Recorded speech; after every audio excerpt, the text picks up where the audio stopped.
তো হ্যালো বন্ধুরা, এখানে কমেন্ট এসছে এসএসসি জিডি থেকে। অনেক ছেলে কমেন্ট করছে কিউএনএ ভিডিও। আজকে তোমাদের কাছে একটা লং নিয়ে এসেছি। এসএসসি জিডি বলছে এখানে যে 2026-এ ভ্যাকেন্সি আসবে কিনা। 100% ভ্যাকেন্সি আসবে, তো ওটার জন্য প্রস্তুতি নাও। শুধু ভ্যাকেন্সি ভ্যাকেন্সি আর ফর্ম ফিল আপ বললে দেখলে কিছু হবে না। হাইট 174 সেন্টিমিটার, 84 কিলো ওজন, হবে কি হবে না। চেস্ট যদি না ফোলাতে পারো তাহলে কিছু হবে না। চেস্ট অনেকের বেশি থাকে কিন্তু ফোলাতে পারে না। রোডের রানিং স্পিড হচ্ছে না, তো ভাই আমার কিছু করার নেই। হচ্ছে না মানে তুমি 100% ফেল করবে। আর টাইমের ভেতরে যদি ঢোকো তবেই তুমি পাস করবে, ঠিক আছে। এটা তোমার ব্যাপার, তুমি কি করবে না করবে তুমি জানো। তার কারণ আমি বলে দিচ্ছি, রোডে রানিং যারা না করে তারা বেশিরভাগ ফেল করে। হাঁটুর পেছনে শিরা ফুলে গেছে, শিরা ফুলে গেছে, ওটা ডাক্তার দেখা তাহলে ঠিক হবে। এসএসসি পরীক্ষায় পাস করলে কি চাকরি হবে? হ্যাঁ, চাকরি হবে, ভালোভাবে পাস করলেই হবে। হাতে কাটা দাগ আছে, বিকলমি লোশন ওষুধটা লাগাবে তাহলে ঠিক হবে। দাঁত পোকা আছে, দাঁত পোকা আমারও ছিল, আমি সিল করেছি, পাস করেছি।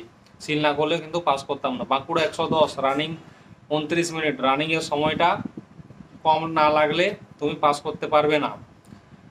রানিং করলে হাঁটুতে ব্যথা করে, এটা সবার ব্যথা করে। এই কষ্ট যদি কেউ সহ্য না করতে পারে তার জীবনে চাকরি হয় না। অনেক ছেলে আছে মানে 2 দিন রানিং করে, 15 দিন রানিং করে দিয়ে ঘরে বসে থাকে, বলে আমার পা ব্যথাচ্ছে। র্যালিতে গিয়েও ফেল করে। ওজন বাড়ানো ভিটামিন আমি তো বলে দিয়েছি অনেকে ফেসবুকে। বলছে টাইম 1-2 মিনিট বেশি লাগছে, 1-2 মিনিটটা কোনো ফ্যাক্টর না। ওবিসি কার্ড বলছে বাতিল হয়ে গেছে, তো এখন জেনারেলে ফর্ম ফিল আপ করতে হবে। যাদের বয়স পেরিয়ে গেছে, যদি তোমার এসটি এসসি ওবিসি কিছু করা যায় তাহলে সেটা করে নাও, ঠিক আছে। এসটি এসসি ওবিসি সার্টিফিকেট নেই তার মানে কোনো প্রুফ নেই। একজন বলছে এনডিএ ব্যাপারে বলো, দেখো এনডিএ মানে হচ্ছে ন্যাশনাল ডিফেন্স একাডেমি, একটা কলেজ, সেটা কোনো চাকরি না। আর ওখানে পড়াশুনো করার পরে যে মেন চাকরি হয় সেটা হচ্ছে সব থেকে টপ র্যাঙ্কের অফিসারগুলো তৈরি হয় ওখানে। তো সেটার জন্য ইংলিশ 100% ভালোভাবে জরুরি। আর সেই জন্য সায়েন্সের স্টুডেন্টদের সেইখানে ওদেরকে আলাদা সিলেকশন নেওয়া হয়, আর ওদের র্যাঙ্কটাও আলাদা হয় সেখানে যখন তারা ফর্ম ফিল আপ করবে। আরে চাকরি তো এনডিএ থেকে অনেকে পায়, বিনা সায়েন্সওয়ালা পায়, সায়েন্সওয়ালা পায়। যেগুলো সায়েন্স নিয়ে পায় তারা টোটাল অফিসার র্যাঙ্কে যায়। আর যেগুলো বিনা সায়েন্সের তারা লোয়ার র্যাঙ্কে যায়। লোয়ার র্যাঙ্ক, নিচের র্যাঙ্কে, তারা কোনো অফিসে বসবে না, ঠিক আছে। ওদের সায়েন্স লাগে না। ভালো করে দেখে নিবে কোন র্যাঙ্কের জন্য সায়েন্স প্রয়োজন আছে, কোন র্যাঙ্কের জন্য সায়েন্স প্রয়োজন নেই। খবর বা ইউটিউবে পেয়ে যাবে। মানে এনডিএ যে আছে ন্যাশনাল ডিফেন্স একাডেমি, সেখানে সায়েন্স এবং নন সায়েন্স দুটোই মানে অ্যাডমিশন হয়, ঠিক আছে। কিন্তু সেখানে র্যাঙ্কটা ভ্যালু মানে তফাৎ করে দেয় তাকে।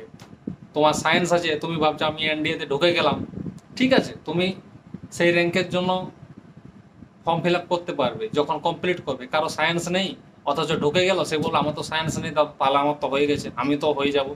কিন্তু যখন তুমি ফর্ম ফিল আপ করতে পারবে লেখাই থাকবে যে উইদাউট সায়েন্সের ছেলেদের এই র্যাঙ্কে করতে পারবে না। ওটা ভালো করে দেখে নিবে। চাকরি এমনি এমনি হয় না ভাই, চাকরির অনেক কিছু নিয়ম কানুন থাকে, সেগুলো মানতে হয়।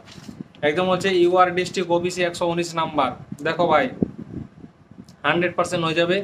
বলছে border district OBC 98 number, 100%। Nadia থেকে ওবিসি 72 নাম্বার, 100% হবে। বাঁকুড়া থেকে এসসি 80 নাম্বার, 100% হবে, ঠিক আছে। Murshidabad border district OBC 70 number, 100%, 382টা ভ্যাকেন্সি আছে।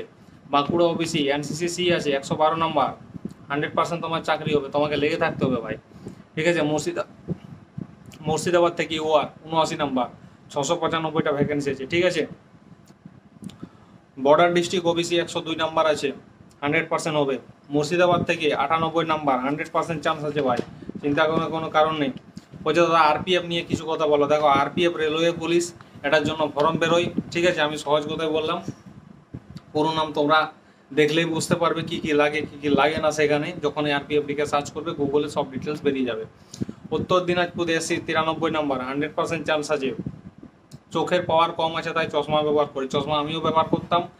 জামা কাপড় যদি না পরা হয় শীতের দিনে তাহলে ঠান্ডা লাগবে, জামা কাপড়টা পরলে ঠান্ডা লাগবে না। জামা কাপড়টা খুলে দেওয়ার পরে কিছুক্ষণ পর ঠান্ডাটা লাগবে, সাথে সাথে লাগবে না।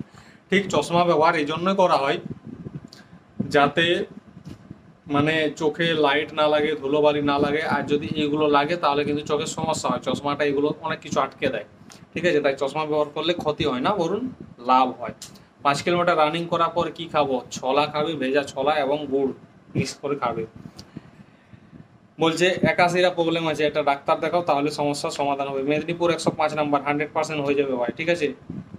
এটার জন্য চিন্তা করার কারণে বলছে ঝাড়গ্রাম ডিস্ট্রিক্টের ভ্যাকেন্সি তো কম আছে, তো একটা ডিস্ট্রিক্টে কি আর 100টা করে ভ্যাকেন্সি দিয়ে দিবে? কমই ভ্যাকেন্সি দিবে ভাই, সেটা বুঝে শুনে কাজ করবে, ঠিক আছে? এমনি এমনি কোনো জিনিসটা হয় না। ঝাড়গ্রাম ওবিসি 75 নাম্বার 100% আছে, ওবিসিতে 7টা ভ্যাকেন্সি আছে, ঠিক আছে? জেনারেল ডিস্ট্রিক্ট ওবিসি 115 নাম্বার 100% হয়ে যাবে, ঠিক আছে? তো আসলে কথাটা বুঝতে পেরেছো, লং ভিডিও অনেক লম্বা একটা, তাড়াতাড়ি নিয়ে আসলাম তোমাদের কাছে অনেকগুলো কমেন্টের উত্তর নিয়ে। জয় হিন্দ, জয় ভারত, বন্দে মাতরম। চ্যানেলটা সাবস্ক্রাইব করে যাবে ভাই।